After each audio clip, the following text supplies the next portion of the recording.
Hi children, today we are coming to the end of the chapter soil. We have seen in the previous classes the different layers of the soil, importance of soil and the different types of soils and some properties also we have seen. Today we will see that the crops which are growing in different types of soil. Okay. So, let's move to our topic, that is soil and crops. Soil and crops. Different parts of our country or India has different types of soils. Everywhere there may not be the same type of soil. In different parts of the India we can see the different types of soil. Some places we can see the sandy soil, some places we can see the clayey soil, and some other places we can see the loamy soil. So, all the three different types of soils will be there in different parts of our country. And the soil is actually affected by this wind, rainfall, that sunlight and humidity and temperature. All these factors are affecting the nature or structure of the soil. The wind is there, humidity is there, then light is there, rainfall is there. All these will definitely affect the structure or nature or composition of the soil present in different parts of a country. How much rain is getting there in a particular place, depending upon that composition or appearance of the soil will be different. Like so, that variation will be there. All these factors like wind, rainfall, light, temperature and humidity affect the structure of the soil and the composition of the soil.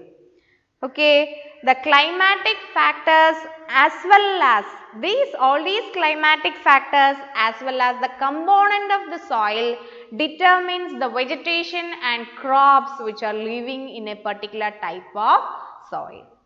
In a particular type of soil, what type of vegetation or what types of plants or crops will be grown, that is actually determined by these climatic factors and the composition of the soil. And we have seen that clayey soil has more water holding capacity and loamy soil also can retain small quantities of water there. So, all these clayey and loamy soils are suitable for growing cereals like wheat and gram. So, in clayey and loamy soil, we can see the crops like gram, wheat, cereals like gram and wheat we can see in clayey and loamy soil because they have the right capacity to hold water there. Okay. And paddy also will grow better in clayey soil because more such soil will be very rich in humus and more water holding capacity is there. So, in clayey soil we can see other crops like paddy and wheat are also seen grown properly in case of this clayey soil, paddy and wheat. Wheat already we have seen the paddy because soil fertility is required for the growth of these plants and more water holding capacity is also required. That is good for in the case of clayey soil. It is more fertile, humus is present there and also more water holding capacity is there. And for lentils such as masoor and other pulses, loamy soil is very effective.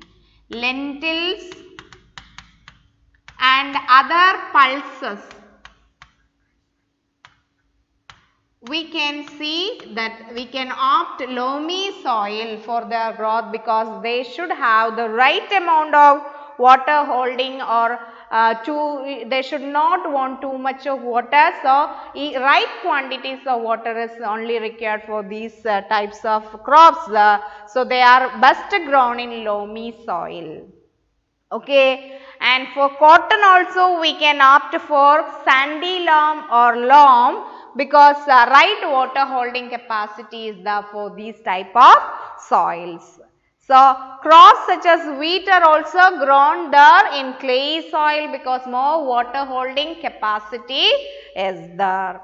And fertility, water holding capacity, all these will be determining that climatic factors, that is composition of soil, all these different nature will be determining that vegetation and crops present in a particular area. So, different types of soil will prefer different types of vegetation or crops there, and we can see clay soil, loamy soil, they prefer especially for this growth of gram, wheat, paddy and all, and for lentils and pulses we can opt for loamy soil, and cotton also prefer sandy loam or loamy soil as right water holding capacity is there for these type of soils. I hope this much is clear to you. Now we are moving to another topic, that is soil pollution. We are moving to another topic, soil pollution. Have you heard about soil pollution?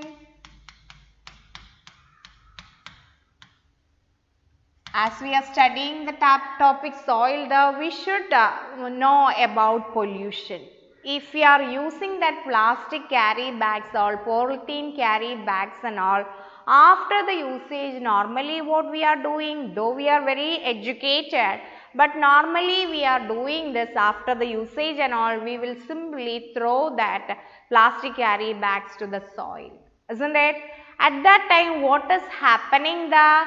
That plastic carry bags will be just covering that top layer of the soil, and no water or no air can go or penetrate into that soil layers, so that the organisms living there will die there, and that soil become there no use, because the composition will be entirely changing if no water and no other humus materials or no air is reaching there all qualities will be lost. That soil will not be suitable for growth of any types of crops or any types of plants.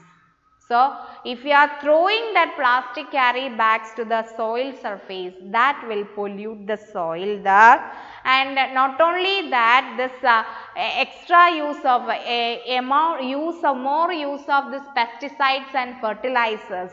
After the usage,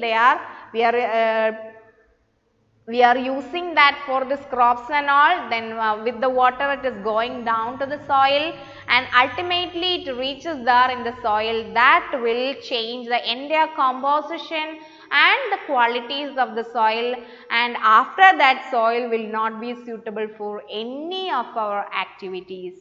So, this type of soil pollution is only because of human activities, and also we can definitely reduce all these, or we can avoid these all activities to give up this soil pollution or to avoid the soil pollution. That is why nowadays we are advised to minimize the use of plastics and all.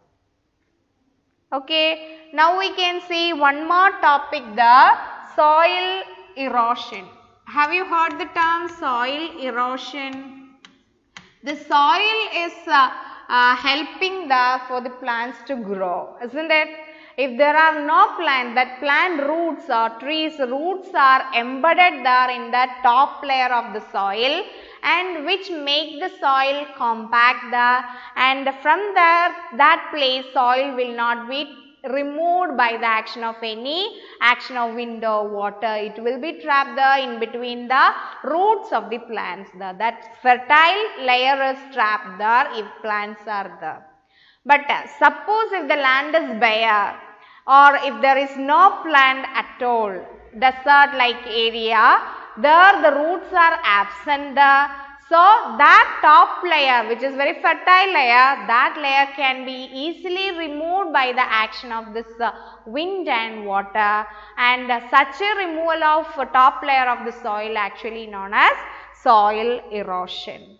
Okay, and actually the soil erosion is because of the deforestation activities of human, and we are not planting more trees and all, and also at the same time whatever we have, how much plants we have, that we are reducing by our different types of activities. We are reducing that amount of trees on land for various purposes, and not only that, we are not planting more trees there. So both these activities definitely will lead to soil erosion.